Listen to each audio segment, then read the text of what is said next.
Hi, everyone. Hi, how are you?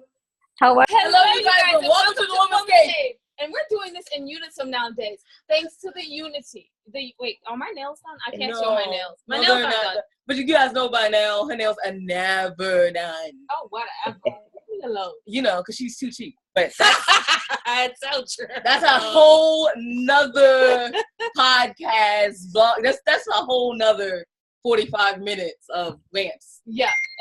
So anyway, you guys, guess what? We wrote books. We did. Oh, and I'm Jade. And I'm Winona. And we remember to introduce ourselves. I mean, another high five on Just bumped it. I'm not that old. Thank you. God. Thank you. Okay, moving on quickly.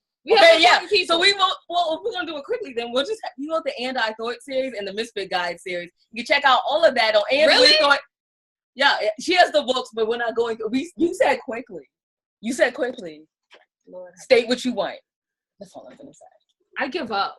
I Give sincerely and wholeheartedly give up. Wait, okay. Also, The I'm Misfit not, Guide. There you go. I'm not done. Go. Hello. Go, all go. of that you can find on andwethought.com and Amazon and BarnesandNoble.com. Also, you can check out our new magazine, the And I Thought Literary Magazine. Yeah, I didn't name it. Winona did, so that's how I don't know the title.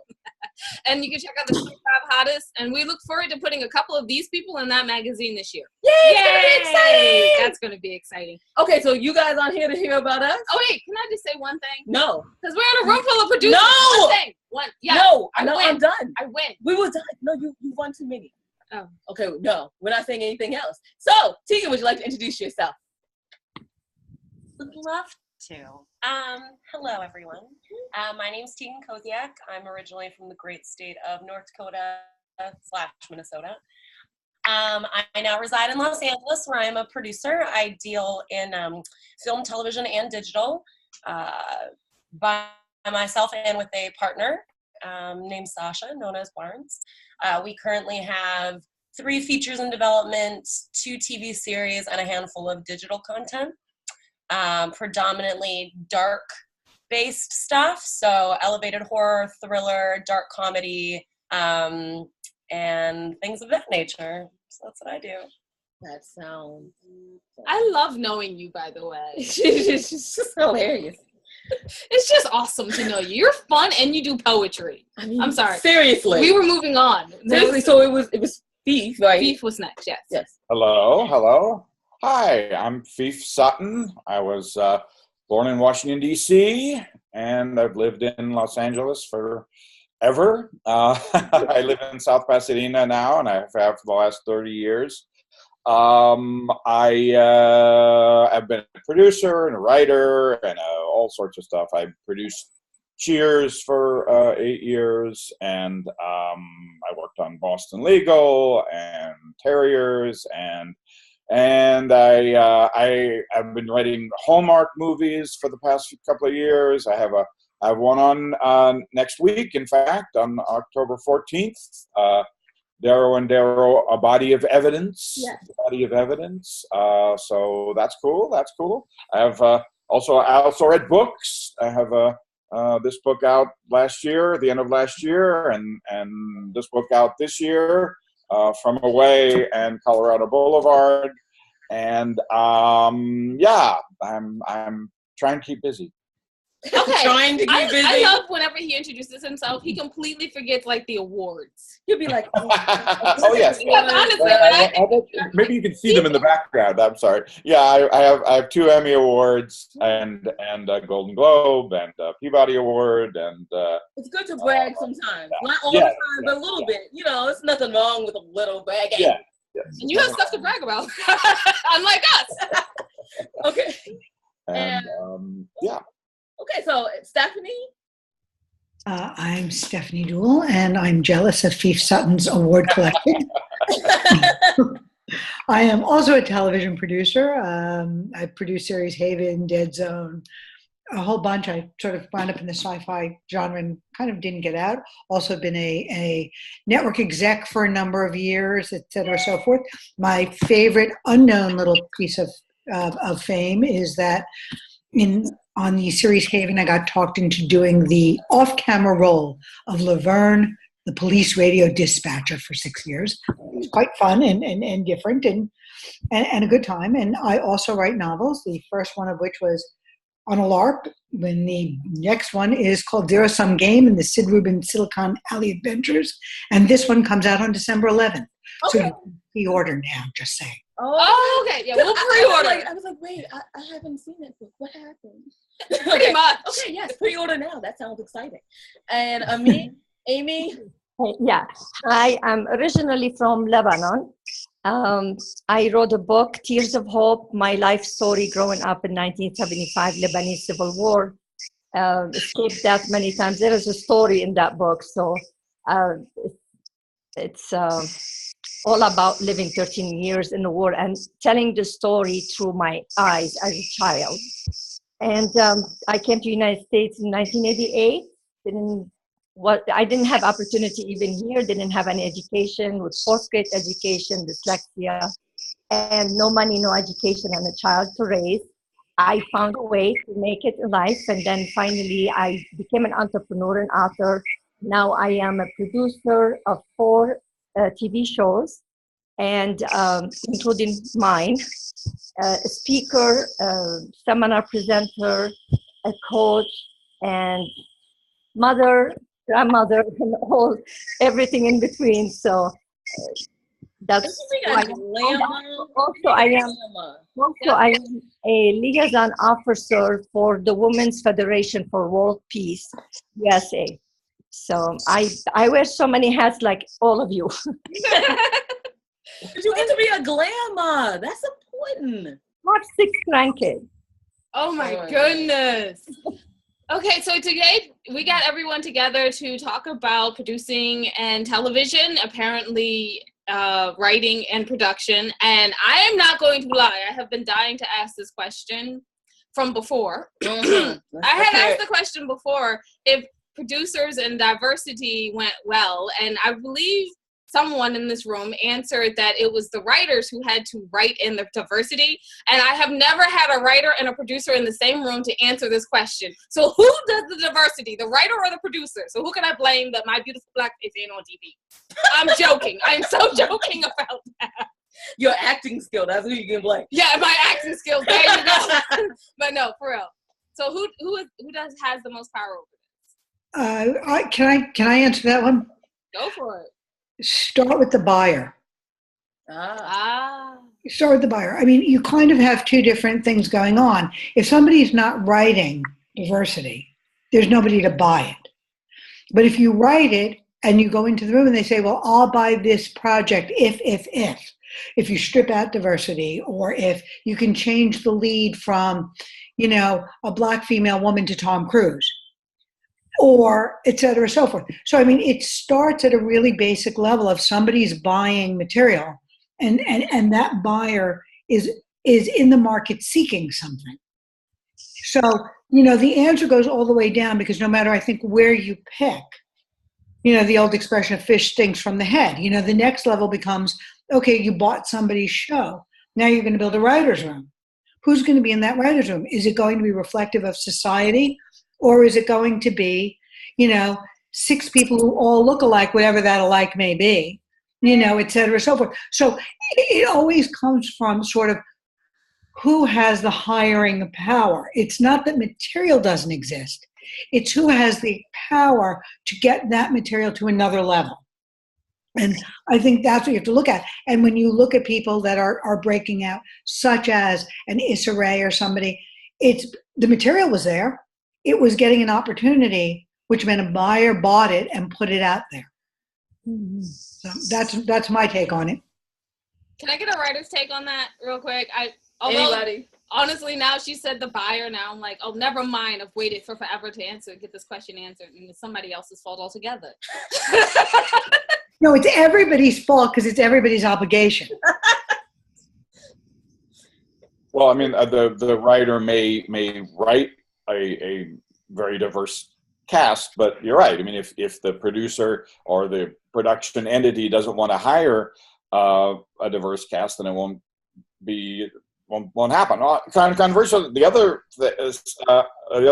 way happens too. Sometimes nowadays, anyway, this week, the production entities and the buyers are saying, "Oh no, we want diversity. We want diversity. We want a lot of different types of code. Could this character be, Asian, or could this character be black?" And yeah, it just depends. It just depends. But it is indeed up to the buyer and the producer. And generally, when it comes to the star role, you usually, in the movies anyway, you want to cast somebody who has a track record, somebody who is a star. And unfortunately, most of the stars are white. That's fine. Yeah. But they're not. I mean, they're not all white. So it depends. I see. Okay. So then my second question, Jay, did you have a question? Oh no, I was gonna see if Tegan or me wanted to jump in on that. Oh, I don't write. I don't have a show. I have a talk show. So there is not much writing on that because I just I know the host what they could deliver. So I approach host and then I get the right guest to the show, and I like to keep it very authentic. So I am growing. The host is they're growing with me as well. So we're getting better and better every day. But I don't write anything. I basically have a program, and we have guests, and then we have good questions to ask. 4 of the shows are the same, basically a different type of shows, but all of them I do the same system. There's no much writing involved. I understand. The pressure on the guests for me. So. I think obviously writers create, but buyers sell. But I do think what's important now is sort of the public and the viewing population at whole has sort of said, we want more diversity. When you look at something like Crazy Rich Asians doing so well, or Fresh Off the Boat, or the fact that The Rock is the highest paid movie star in the world right now. So yes, it is the responsibility of writers to create things of diversity, and is the responsibility of buyers to buy them, but they're not going to keep putting them out there if the public doesn't, digest them. And thankfully, our world is coming around a little bit at a time. I apologize. I never normally jump off with a question like that before. It was just. But she's been trying to ask it for like a year, so we forgive her. We I'm forgive really you. sorry. Okay, so a nice easy question. If I can add something else, I was just thinking of another example of it. Because I also do a podcast, Film Freaks Forever, where I talk about weird movies and remakes and all that, and we're doing one that dropped today on A Star Is Born. All the different versions of A Star Is Born through the years, and this new one, which is very good with Lady Gaga, about 10 years or so ago, it was in development with Clint Eastwood and Beyonce. Clint Eastwood to direct it and Beyonce to be in it, and that fell out for various reasons, and then Lady Gaga and Bradley Cooper stepped into it, but it's like it isn't like they changed it because they didn't want it to be diverse. It was just that they changed it because she wasn't available, and who are the other big musical stars that they could get, and then they got her. So it sometimes happens kind of by chance that way too, when a show is not it's kismet kind of, anyway. Okay, there you go. You see that writer vocabulary word with the kismet. Yeah. Lovely. I feel more educated now. Many years in the sources. Yes. Helps us all. So, second question was, with the advent of apparently Netflix and Amazon being a big player, does that give more freedom to producers and the creatives in film and theater? Or give the ability to have your own show outside of everyone, outside of networks and Netflix and the studio and everything? I think I could maybe have my opinion on that. I think it's opening a huge door to everyone now, to do a lot of things. Authors too. Now, 13 years ago when I wrote my book, not many people wrote books. And now everyone is writing books. It's more easy now to do things like that. It's open to the public. It was only controlled by certain people, and it was very hard to get to those people. Now anyone have a computer and they know what they're doing. They can get their movies a lot of places. In a way, it's nice because it's opportunity to everyone to shine and then try. Another way, it's competition more than before. So it is easier, but now you're competing with lots of people. So. Mm-hmm. Anyone up at the top? Anyone else? Look, I think that the more opportunities for buyers, the better for those of us that want to sell them something. On the other hand, but there's a certain amount of, I'm going to call it the Barnes and Noble effect, which is you're going to Barnes and Noble and you see those front tables, and those front tables are basically rentals for publishers. The big publishers pay to have their books up front. And thank God they do, because they keep the bookstore open. Mm-hmm. They keep the brick and mortar there, but you're not, but if you're an independent, it's very difficult to get that space and to get that recognition because you're competing against them. I mean, there are more players than there used to be, but it goes back to there's still in general a handful of people that are filling that pipeline. You kind of have to know who those people are. You still have to know, and you still have, it looks like all these huge shows, but the fact is that there's only X number of shows that have those budgets, and the rest of the shows are still in small budget land being pieced together. And you're seeing it as I think if you were in Netflix in the early day or Amazon in the early day, it was more of a Wild West, but as it gets more corporate, like everything else, it gets more streamlined. It's looking for very specific things, so I think they all find their way. But in general, certainly the business is a lot bigger than when there were 3 networks and they went to Hawaii to do development meetings because they could. It's come a long way since those days, but there's still power players and there's still, deals that go under, one company is still making 30 of those. So you're still, in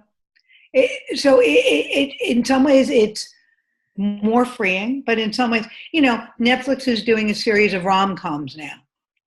Hallmark channels, romantic comedies. They call them rom-coms. Yeah. That's Hallmark channels, bread and butter. I mean, Fifi, you know this probably better than I do. Netflix isn't doing $30 million rom-coms unless that comes in as a package with Lady Gaga. But the person in charge of making rom-coms for them is doing bigger budget than Hallmark, but not big enough budget to break the bank to fill the pipeline. So it changes, but it stays the same. It's also harder to get noticed. I mean, there are so many shows on the television series in particular. I mean, I can't tell you how many times people have come up to me and say, "Oh, you've got to see this show. It's wonderful." And I haven't heard of that. Oh, yes, it's in its 3rd season. And, I just haven't heard of it because it just, you can't cut through the clutter. It's nice because it used to be that there were, 3 or 4 networks, and now there's scads of things. But, I have a friend who has a show on Facebook Watch, and it's, it's getting a lot of attention, and it's a real show. I mean, it's got producers and all that sort of thing, but it's on Facebook Watch. I didn't even know there was a Facebook Watch. Yeah, there is. Yeah. And when they said they were bringing that out, I went, but why? And they're like, because YouTube Red is here. And I was like, yeah, but you go to YouTube to watch stuff. But see, Facebook. But okay. So honestly, obviously it works. Hey, I'm now going to have to do research on that. There's just too much out there. And again, just say, Tegan. Oh, sorry. Stephanie, did you want to say something? I was just going to say, and Fifa and Deacon certainly know this, it used to be that, you would get an order for 22, 24, 36 way back in the day, but 22, 24. Now you're getting an order for 8 to 10.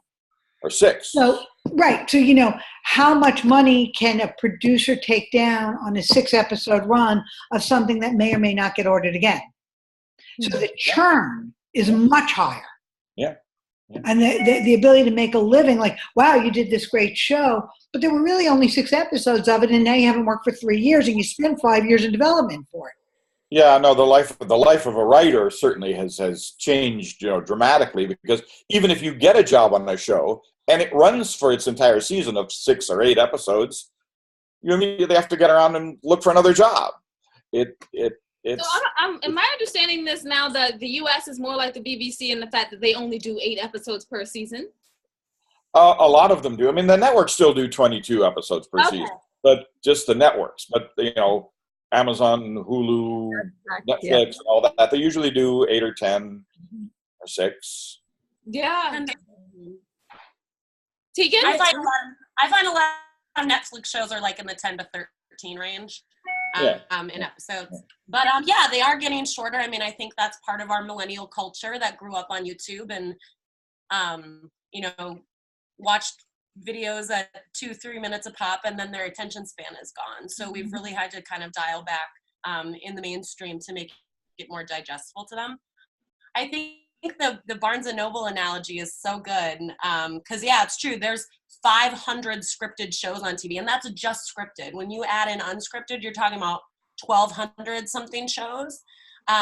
So there is a lot of noise and clutter, and the things that have the money to move to the forefront, like something like Game of Thrones, which I think, at least in my world on, the California coast, is among the few things that like my peer group watches live and talks about.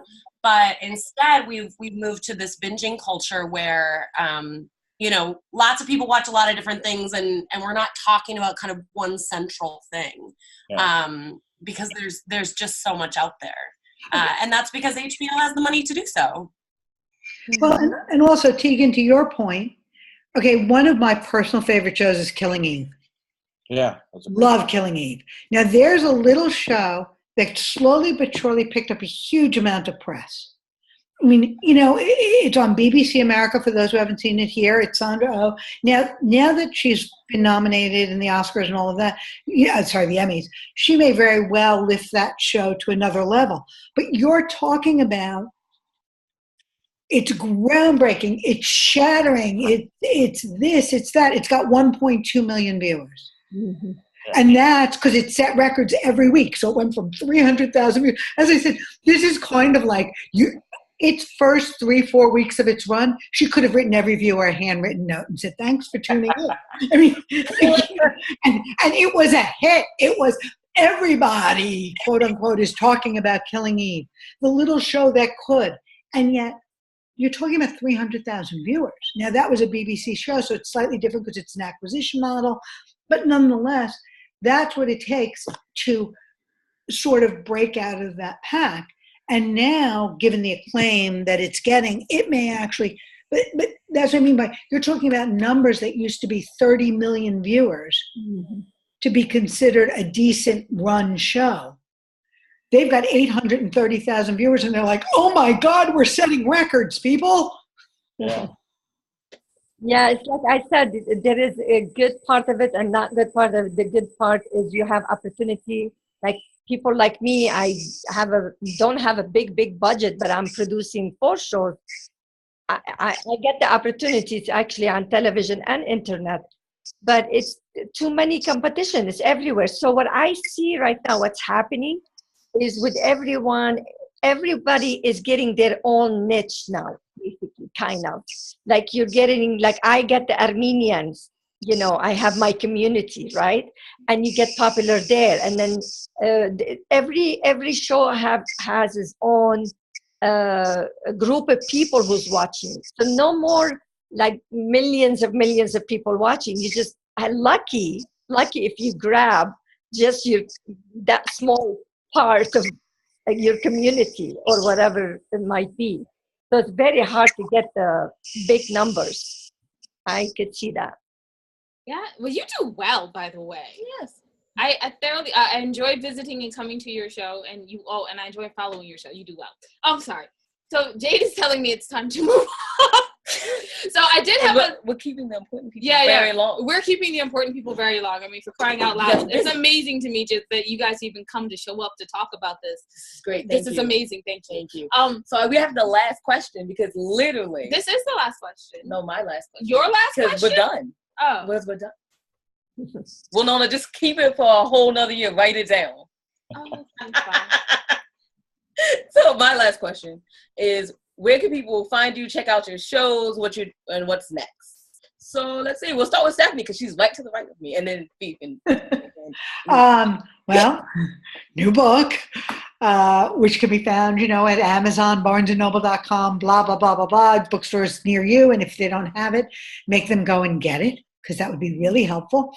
And other than that, a series I'm waiting to hear if there's a green light on, and in which case, when we talk next, I will have really exciting news. Oh, exciting! So now you're going to be super busy. Wait, that just registered. Did you say there's a series you have a green light on? No, a series I'm waiting to hear if we had a green light on. No, you're going to had a green light on 2 years ago, and now is back. It's going to happen. It's going to. Thank you. So excited. Wait, can I come to? Never mind. Ow, Yeah. gee, honestly. Okay, if I get a green light, you are more than welcome. Thank you. Oh, Yeah. She's just trying to eat the craft table. Yep. Please just know. She doesn't care. It's the only reason all of us do what we do is the craft table. I told all of my friends, they were like, oh, I'm going to be an actress. I was like, great. Listen, I don't care about meeting other people. I just care about meeting the food. So if you can bring me the food, like in a styrofoam box, I will be so happy. See, you were born to work in film. Well, as I said, I have a new book out called From Away. It is available on Amazon, and that's probably the best place to get it. Nook, Barnes and Noble, et cetera, et cetera. I have a new movie that's going to be on Hallmark on October 14th. Darrow and Darrow, Body of Evidence, and I have another movie that's going to be on in January, Emma Fielding, More Bitter Than Death, and also on the Hallmark Channel. And I'm doing a podcast. With a friend of mine, Mark Jordan Legan. We discuss weird and unusual and little-known movies, although this week we're doing the A Star Is Born franchise. We're doing all of them from the 1932 What Price Hollywood through to the Lady Gaga one. And it's kind of fun. So that's on iTunes and Stitchers and SoundCloud and all that. You can go to it. It's called Film Freaks Forever, and it's very fun. He's not lying. It is. It's actually good to learn, first of all. I listen to it in the gym. Yeah. Oh, great. Yeah, I'll be like, oh. And you guys are actually humorous. So, We are. We try to be informative, humorous, and bizarre is our motto. Yeah, you hit them all. Yes. You definitely hit them all. All right, who's next? It was Tegan. And then I'm so sorry you keep ending up last. Oh my goodness. It's just a line of boxes and they're mine. Yeah, it is. So I don't have a book out. I feel like I need to work harder the next time I'm on there.